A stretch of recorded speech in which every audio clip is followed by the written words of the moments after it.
Indian हुकूमत ने तकरीबन 45 ट्रिलियन रुपीस का बजट जो है वो पेश किया, जो कि लगभग कहा जा रहा है $550 अरब है स्पेंडिंग बजट है। और जाहिर बात है ये एक बहुत बड़ा बजट है। रिसेंटली इंडिया में बजट पेश किया गया है और उसमें कश्मीर का जो हिस्सा दिया गया है वो 355 बिलियन रुपीस दिए गए हैं। पाकिस्तान की अगर बात करें, पाकिस्तान में आए दिन क्राइसिस को लेकर प्रोटेस्ट हो रहे हैं। अब आप ये इमेजिन करें कि 10 साल अगर वो रहे हैं तो वो बजट भी पेश कर रहे हैं और तगड़ा बजट पेश कर रहे हैं। हिंदुस्तान के जो फॉरेन एक्सचेंज रिजर्व्स हैं, जो तस्वीर मेरी हो सकती है $600 बिलियन हैं, कोई एक लीडर उनका, उनके कोई बाहर प्रॉपर्टीज हैं, बाहर कोई रहते हैं, कोई एक नाम लिया जाए, कोई मोदी की हैं। पाकिस्तानियों के लिए एक और बुरी खबर, कौम को एक और कमर तोड़ झटका देने की तैयारी कर ली गई। IMF का हुकूमत को पेट्रोल पर 17% टैक्स। मैं बेवकूफ का लफ्ज तो नहीं इस्तेमाल करना चाह रहा, लेकिन बहुत सीधे हैं आप लोग, ठीक है ना। आप लोगों को यह भी नहीं पता IMF होता क्या है। हुकूमत ने IMF के सामने घुटने टेक दिए। उन्होंने तकरीबन 355 बिलियन रुपीस सिर्फ कश्मीर के लिए दिए हैं। तो ये पहले तो इतने पैसे नहीं कभी उन्हें दिए थे। इंडिया जो है स्ट्रॉन्गर इंजन है ग्लोबल ग्रोथ का। जिस कश्मीर की हम बात करते हैं वहाँ का इंफ्रास्ट्रक्चर दिन ब दिन बेहतरी की तरफ जा रहा है और पाकिस्तान में क्राइसिस बढ़ते जा रहे हैं। तो इंडियन हुकूमत ने तकरीबन 45 ट्रिलियन रुपीस का बजट जो है वो पेश किया, जो कि लगभग कहा जा रहा है $550 अरब है स्पेंडिंग बजट है। और जाहिर बात है ये एक बहुत बड़ा बजट है और इसमें बहुत सारी चीज़ें हैं विच आई वांटेड टू टॉक, लेकिन कुछ इंपॉर्टेंट चीज़ें हैं जो मैं आपको बताना चाहता हूँ। देखें, इंडिया को एडवांटेज ये हुआ और मोदी सरकार को ये एडवांटेज हुआ कि भारत के लोगों ने मोदी सरकार को 10 साल के लिए चुना और एक बड़ा मजबूत मैंडेट दिया। जो फाइनेंस मिनिस्टर निर्मला मैडम है, उन्होंने भी ये बात की है कि जो स्ट्रॉन्ग मैंडेट ही स्टेबिलिटी लेके आता है और इसीलिए जो आइडिया ऑफ इंडिया है वो अट्रैक्टिव हुआ। पाकिस्तान में ये चीज़ नहीं है। पाकिस्तान में कभी भी कोई हुकूमत 5 साल पूरे नहीं कर सकी। हमारी जो इस्टेब्लिशमेंट है वो चाहती है कि हमेशा जो सियासतदान हैं, जो सियासी हुकूमतें हैं, वो सिंपल मेजॉरिटी से भी कम हो ताकि वो उनके ऊपर डिपेंडेंट रहें। जबकि भारत में आप ये देखें कि वहाँ पे 5 साल एक टेन्योर निकाला, 5 साल वो ऑलमोस्ट दूसरा टेन्योर, अगले साल मेरा ख्याल है इलेक्शन है उनके। अब आप ये इमेजिन करें कि 10 साल अगर वो रहे हैं तो वो बजट भी पेश कर रहे हैं और तगड़ा बजट पेश कर रहे हैं। बहुत सारे स्टैटिस्टिक्स हैं जो मैं शेयर करना चाहता हूँ, लेकिन मैं आपको बताना चाहता हूँ कि जो डॉक्टर जयशंकर हैं, वो हैं तो इंडिया के मिनिस्टर फॉर एक्सटर्नल अफेयर्स, लेकिन वो सारा कुछ रिप्रेजेंट कर रहे हैं कि ये जो पांचवा, वो कहते हैं जी 5वीं लार्जेस्ट इकॉनमी है इंडिया, 5वीं लार्जेस्ट इकॉनमी। और हमने अपना जो दुनिया के सामने बजट रखा है, उन्होंने बेसिकली 10 इंपॉर्टेंट चीज़ें गिनवाई हैं। उन्होंने कहा जी इंडिया जो है वो एक, पहली बात उन्होंने ये कि नहीं इंडिया जो है स्ट्रॉन्गर इंजन है ग्लोबल ग्रोथ का। ठीक है जी।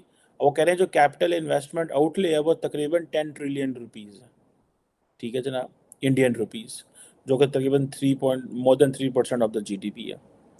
यानी कि आप देखें कि वो कह रहे हैं ग्रोथ ही हमसे हो रही है, इंजन ऑफ ग्रोथ है। This is what he is telling to the world. This is the first thing which doctor Jaishankar as a minister for external affair, मुझे नहीं याद पाकिस्तान के फाइनेंस मिनिस्टर जो है, फॉरेन मिनिस्टर है, वो फाइनेंस मिनिस्टर या गवर्नमेंट की जो चीज़ें हैं वो आके ट्वीट करें या लोगों को बताए, या फॉरेन ऑफिस जो है वो अपनी प्रेस रिलीज बताए और कहे कि देखो ये इकॉनमी है, ये मेरी सक्सेस है।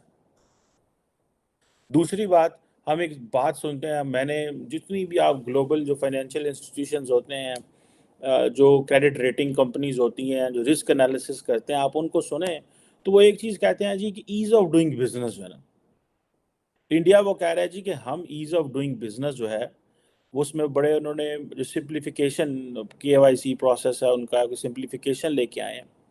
और इस तरह की जो चीज़ें उन्होंने की हैं जिससे वो सेंट्रल डाटा प्रोसेसिंग सेंटर उन्होंने बनाए हैं।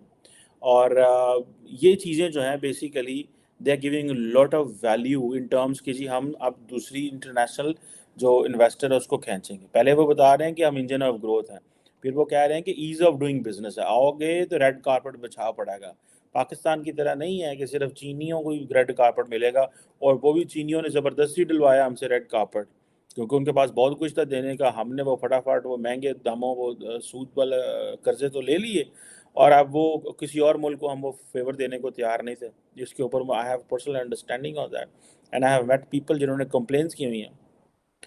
और अब जब फॉरेन डायरेक्ट जब इसकी ईज़ ऑफ डूइंग बिजनेस की आती है बात, तो वो कहते हैं जी ठीक है, हम जो है वो इनडायरेक्ट टैक्स सपोर्ट देंगे मैन्युफैक्चरिंग को, कंप्लायंस है, इनकम टैक्स के बेनिफिट्स हैं, स्टार्टअप्स के बेनिफिट्स देंगे।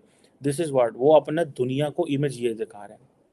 फिर वो बात कर रहे हैं कि जी हम अच्छी लॉजिस्टिक्स और इंफ्रास्ट्रक्चर, वो रेलवे आउटले की बात कर रहे हैं कि जो रेलवे है वो तकरीबन उसका जो आउटले है वो 240 बिलियन का है, ठीक है जी, rupees. 100 critical transport infrastructure projects हैं, 50 ऑन दी अदर हैंड। एक चीज़ याद रखें, India is too big, India is a country for 1.4 billion people, India is not a country for 200 million people और 300 मिलियन पीपल और 400 मिलियन और 500। Even आप देख लें अमेरिका भी जो है that is a country for 350 million people. Okay, so ये चीज़ें जो हैं ये लॉजिस्टिक्स एंड इंफ्रास्ट्रक्चर पे they are putting a lot of money. Recently India में बजट पेश किया गया है और उसमें कश्मीर का जो हिस्सा दिया गया है वो 355 बिलियन रुपीस दिए गए हैं। पाकिस्तान की अगर बात करें, पाकिस्तान में आए दिन क्राइसिस को लेकर प्रोटेस्ट हो रहे हैं, कभी पीपल पार्टी, कभी पीटीआई, कभी नून लीग, कभी जमात इस्लामी, तो कभी कोई पार्टी, लेकिन हर एक प्रोटेस्ट में, हर एक जलसे में अगर नारा लगाया जाता है वो यही लगाया जाता है, भारत का जो यार है वो गद्दार है। इंटरनेशनल लेवल पर हम जाके कहते हैं कि हमें रिलेशन बेहतर करने हैं, पब्लिक को हम बताते हैं कि भारत का जो यार है वो गद्दार है। इसी हवाले से पाकिस्तान पीपल पार्टी का यहाँ पे प्रोटेस्ट जारी है। उनके रहनुमाओं से, उनके लीडर से बात करेंगे कि क्या ये दोगली पॉलिसी नहीं है। दुनिया टेक्नोलॉजी की तरफ तेजी से बढ़ रही है, दुनिया डेवलपमेंट की तरफ जा रही है। जिस कश्मीर की हम बात करते हैं वहाँ का इंफ्रास्ट्रक्चर दिन ब दिन बेहतरी की तरफ जा रहा है और पाकिस्तान में क्राइसिस बढ़ते जा